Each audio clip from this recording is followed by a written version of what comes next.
Guarantee guarantee guarantee ಇದು guarantee news. ಸುದ್ದಿ ಖಚಿತ, ನ್ಯಾಯ ನಿಶ್ಚಿತ. ನಮಸ್ತೆ ವೀಕ್ಷಕರೇ, ನಾನು ಅಖಿಲೇಶ್ ದಬ್ಬೆಕಟ್ಟೆ. ದೇಶದ ಹೆಮ್ಮೆಯ ಕ್ರಿಕೆಟಿಗ MS ಧೋನಿ ಅವರು ಆರ್ಮಿ ಯೂನಿಫಾರ್ಮ್ ಅಲ್ಲಿರೋದು ನೀವು ನೋಡೇ ಇರ್ತೀರಾ. ಆದ್ರೆ ಈಗ ಹೆಮ್ಮೆಯ ಕನ್ನಡತಿ ಭವ್ಯ ನರಸಿಂಹಮೂರ್ತಿ ಅವರು ಈಗ ಅದೇ ಟೆರಿಟೋರಿಯಲ್ ಆರ್ಮಿಗೆ ನಿಯೋಜನೆಗೊಂಡಿದ್ದಾರೆ. ಭವ್ಯ ನರಸಿಂಹಮೂರ್ತಿ ಅವರಂತೂ ರಾಜಕೀಯ ಕ್ಷೇತ್ರದಲ್ಲಿ ಕಾಂಗ್ರೆಸ್ ವಕ್ತಾರಿಯಾಗಿ ಸಿಕ್ಕಾಪಟ್ಟೆ ಸುದ್ದಿಯಲ್ಲಿದ್ದಂಥವ್ರು.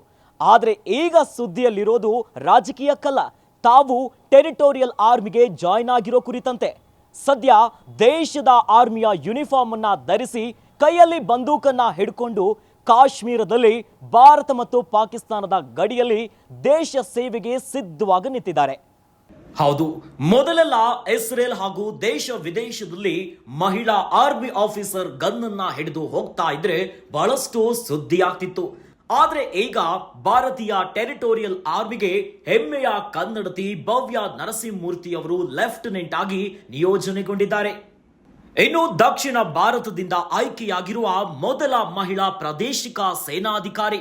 ಇನ್ನು 2022ನೇ ಸಾಲಿನ ಪರೀಕ್ಷೆಯಲ್ಲಿ ಆಯ್ಕೆಯಾದ ಏಕೈಕ ಮಹಿಳಾ ಪ್ರಾದೇಶಿಕ ಸೇನಾ ಅಧಿಕಾರಿಯಾಗಿದ್ದಾರೆ. ಏನಿದು ಪ್ರಾದೇಶಿಕ ಸೇನೆ ಅಂತೀರಾ? ಹೌದು, ಇದು ರೆಗ್ಯುಲರ್ ಆರ್ಮಿ ಅಲ್ಲ. ಭಾರತದ ನಾಗರಿಕರಿಗೆ ತಮ್ಮ ವೃತ್ತಿ ಜೀವನದೊಂದಿಗೆ ಭಾರತೀಯ ಸೇನೆಯ ಭಾಗವಾಗಿ ದೇಶ ಸೇವೆ ಮಾಡುವ ಅವಕಾಶವನ್ನ ಕಲ್ಪಿಸುತ್ತದೆ. ಇನ್ನು ಈ ಹಿಂದೆ ಟೀಮ್ ಇಂಡಿಯಾ ಮಾಜಿ ನಾಯಕ MS ಧೋನಿ ಪ್ಯಾರಾಚೂಟ್ ರೆಜಿಮೆಂಟ್ನ ಪ್ರಾದೇಶಿಕ ಸೇನಾ ಅಧಿಕಾರಿಯಾಗಿದ್ರು.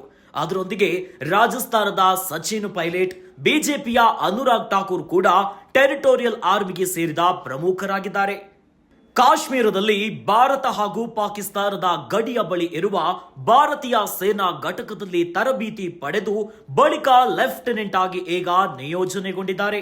ಇತ್ತ ಭವ್ಯ ನರಸಿಂಹಮೂರ್ತಿಯವರು ಮುಂದಿನ ದಿನಗಳಲ್ಲಿ ನಾನು ರಾಜಕೀಯವಾಗಿ ದೇಶದ ಒಳಗೆ ಹಾಗೂ ಸೇನಾ ಅಧಿಕಾರಿಯಾಗಿ ದೇಶದ ಗಡಿಯಲ್ಲಿ ದೇಶ ಸೇವೆಗಾಗಿ ಸಿದ್ಧನಾಗಿರ್ತೀನಿ ಅಂತ ತಮ್ಮ ಸೋಷಿಯಲ್ ಮೀಡಿಯಾದಲ್ಲಿ ಬರೆದುಕೊಂಡಿದ್ದಾರೆ.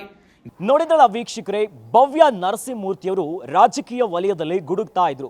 ಆದ್ರೆ ಈಗ ದೇಶದ ಟೆರಿಟೋರಿಯಲ್ ಆರ್ಮಿಯಲ್ಲಿ ಲೆಫ್ಟಿನೆಂಟ್ ಆಗಿ ದೇಶ ರಕ್ಷಣೆಗೆ ಸಿದ್ಧವಾಗಿ ನಿಂತಿದ್ದಾರೆ. ಇವರ ನಾಳೆಗಳಿಗೆ ಶುಭ ಹಾರೈಸೋಣ. ಗ್ಯಾರಂಟಿ ನ್ಯೂಸ್, ಸುದ್ದಿ ಖಚಿತ, ನ್ಯಾಯ ನಿಶ್ಚಿತ.